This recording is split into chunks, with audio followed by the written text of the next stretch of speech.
বন্ধুরা, আজকে একটা নতুন গল্প নিয়ে আসলাম তোমাদের মাঝে। এটা সত্য এবং বাস্তব জীবনের ঘটনা।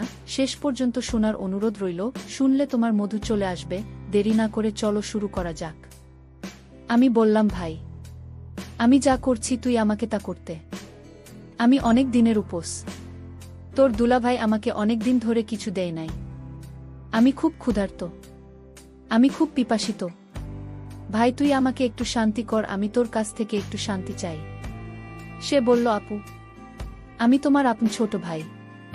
আমি বললাম, ছোট ভাই তো কি হয়েছে? জীবনে এমন কিছু মুহূর্ত আসে তখন কে ভাই, কে বাবা, কে কাকা, তা ভাবার উপায় থাকে না।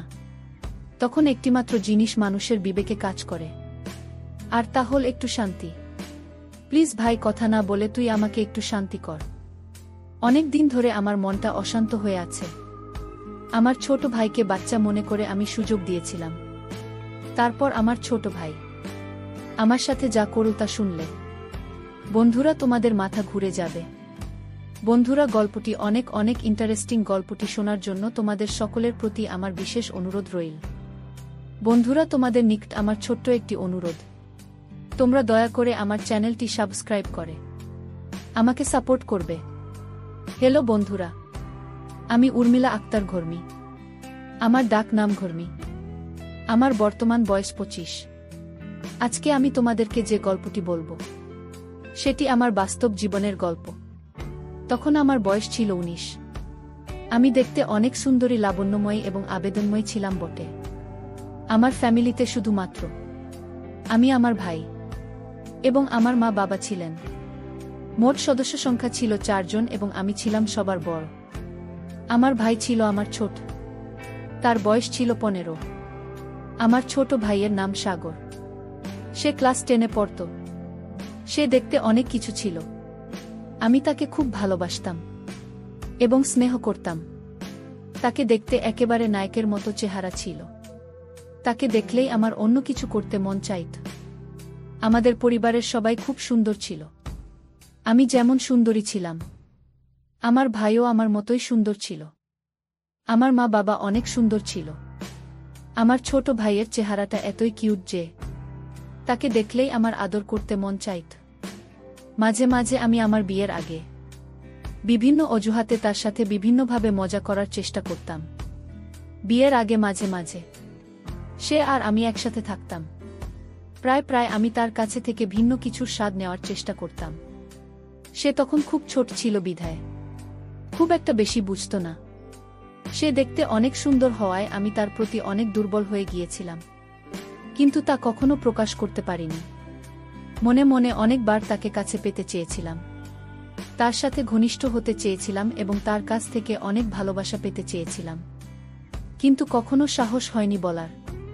কারণ সে তো আমার ছোট ভাই, যদি কাউকে বলে দেয়। যাই হোক বন্ধুরা, এভাবে কাটছিল আমার দিন। আমার যখন বয়স 10, তখন আমার বিয়ে হয়ে যায় আমার এলাকা থেকে অন্য একটা গ্রামে। আমার যেখানে বিয়ে হয় সেখান থেকে আমাদের গ্রামের দূরত্ব ছিল প্রায় 8 কিলোমিটার। বিয়ের পর আমি আমার শ্বশুর বাড়ি চলে যাই। সেখানে সংসার শুরু করি। প্রথম আমার স্বামী আমাকে অনেক ভালোবাসত। এমন ভালোবাসা দিত, মনে হয়েছিল যেন আমি স্বর্গে আছি। প্রথম যেদিন সে আমার কাছে আসতে চাইবে, তখন তো আমি খুব ভয় পেয়ে যাই, কারণ সে আমার থেকে বয়সে ছিল অনেক বড়। যেই কথা সেই কাজ।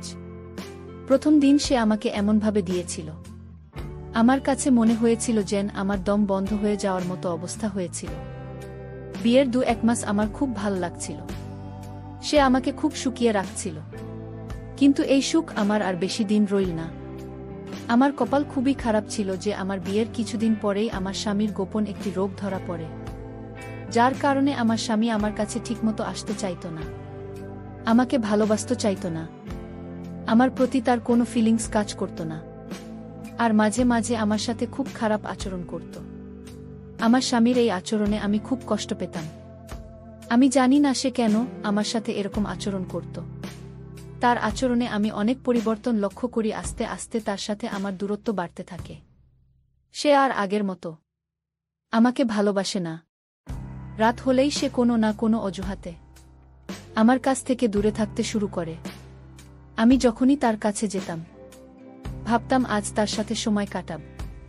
আজকে আমরা স্বামী স্ত্রী মিলে একটু রোম্যান্টিক সময় পার করব। কিন্তু আমি চাইলে কি হবে?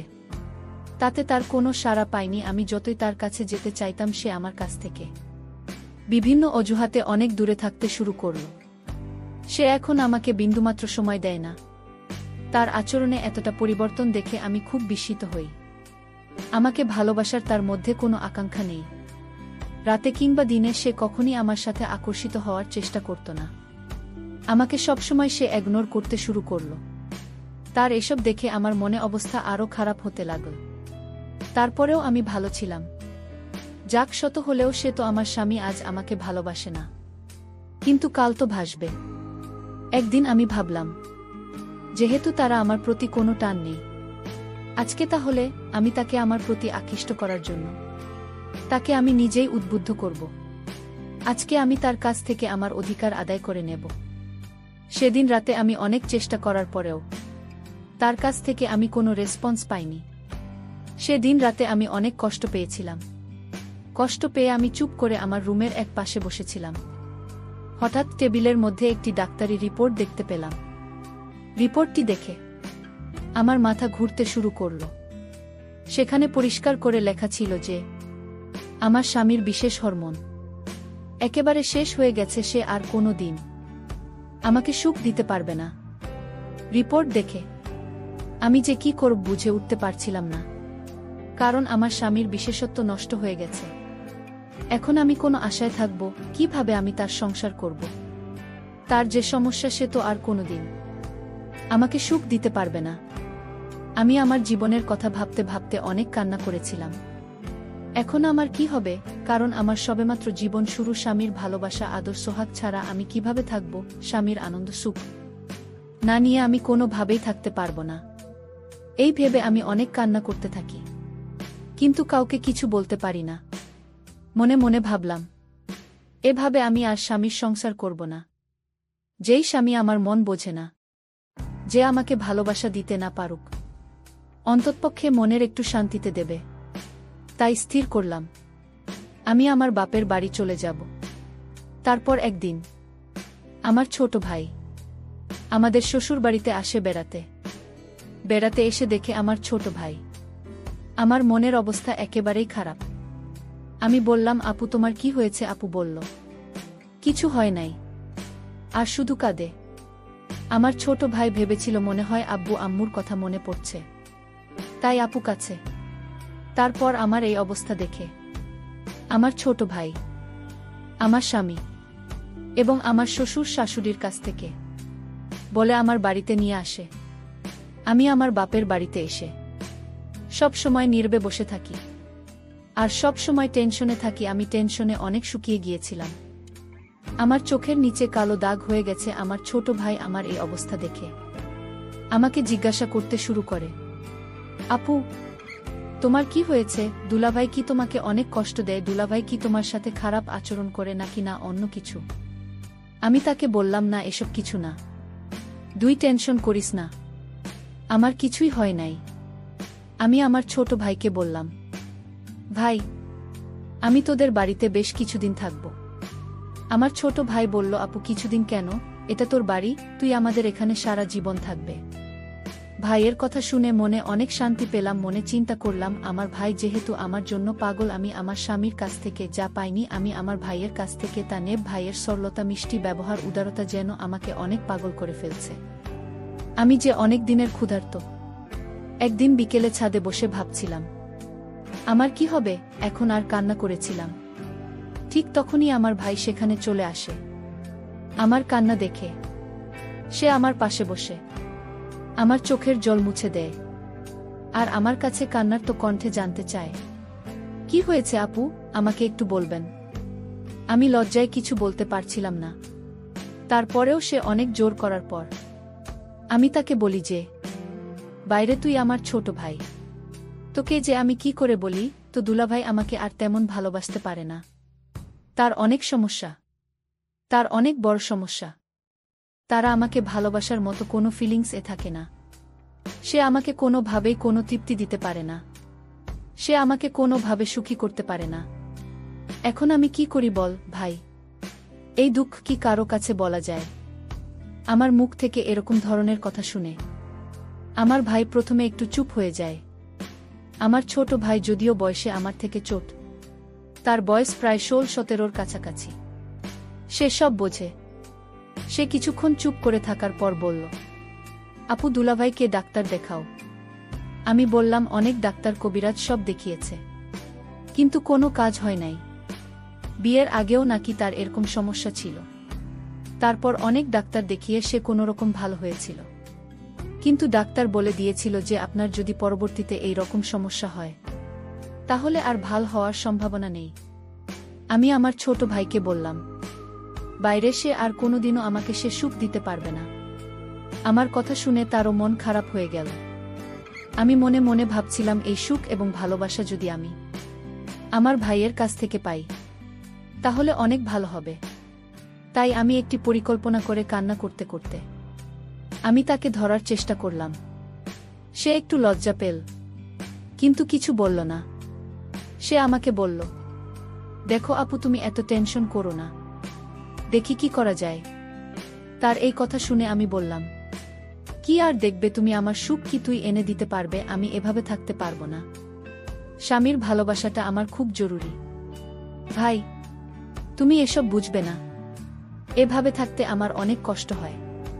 সে আর কিছু না বলে আমাকে নিয়ে নিচে চলে আসে নাস্তা করার জন্য। আমরা নাস্তা করলাম এবং অনেক গল্প করলাম।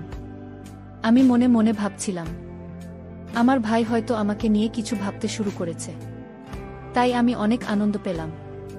এরপর থেকে আমি আমার ভাইয়ের কাছাকাছি থাকতে শুরু করলাম। রাত হলে সে আমাকে সান্ত্বনা দেওয়ার জন্য সে আমার কাছে থাকত।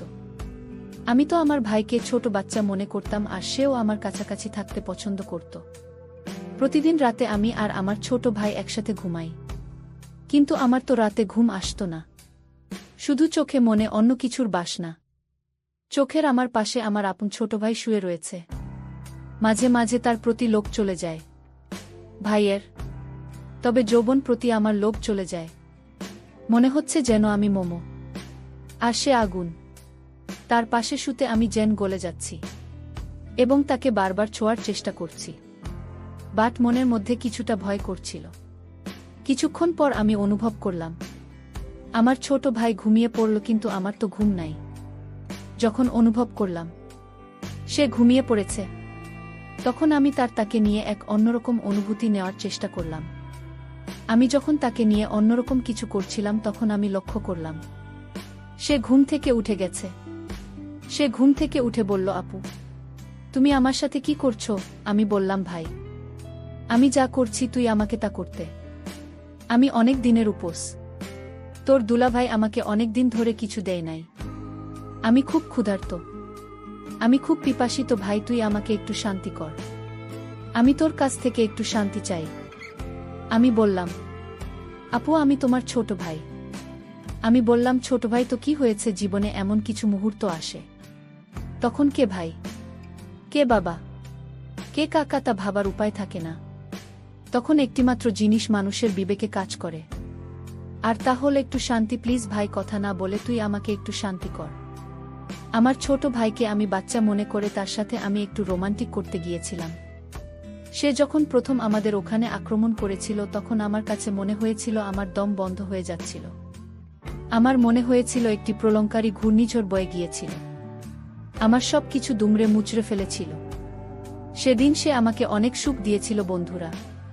তার কিছুদিন পর বন্ধুরা আমি আমার স্বামীকে ডিভোর্স দিয়ে দিই এবং আমি আমার ছোট ভাইকে স্বামীর মতো গ্রহণ করতে থাকি। বন্ধুরা, যে স্বামী না পারে কোনো মনের সুখ দিতে, না পারলে অন্য কিছু, তার সাথে তো আর যাই হোক কেন সংস্কার হয় না। সবকিছু বাদ দিয়ে বন্ধুরা এখন আমি আমার ছোট ভাইকে সবার অন্তরালে স্বামীরূপে গ্রহণ করে নিলাম। আমি জানি না আমার এই জীবন কতদিন চলবে বন্ধুরা, আমি ভুল করছি, নাস্তিক করছি, তা আপনাদের উপর ছেড়ে দিলাম। নিশ্চয়ই আপনারা কমেন্ট করে জানাবেন। বন্ধুরা, আজকে এই পর্যন্তই, আবারও আসব তোমাদের মধ্যে নতুন কোনো ভিডিও নিয়ে। ভিডিওটি যদি তোমাদের ভালো লাগে তাহলে একটি লাইক দাও। প্রতিদিন আমি তোমাদেরকে একটা করে নতুন গল্প উপহার দিব, তাই তোমাদেরকে অনুরোধ করে বলছি, তোমরা যদি এরকম ধরনের ইন্টারেস্টিং গল্প পেতে চাও তাহলে দয়া করে আমার চ্যানেলটি সাবস্ক্রাইব করো। পরিশেষে তোমাদের সকলের সুস্বাস্থ্য কামনা করি। ভিডিওটি দেখার জন্য তোমাদের সকলকে অসংখ্য ধন্যবাদ।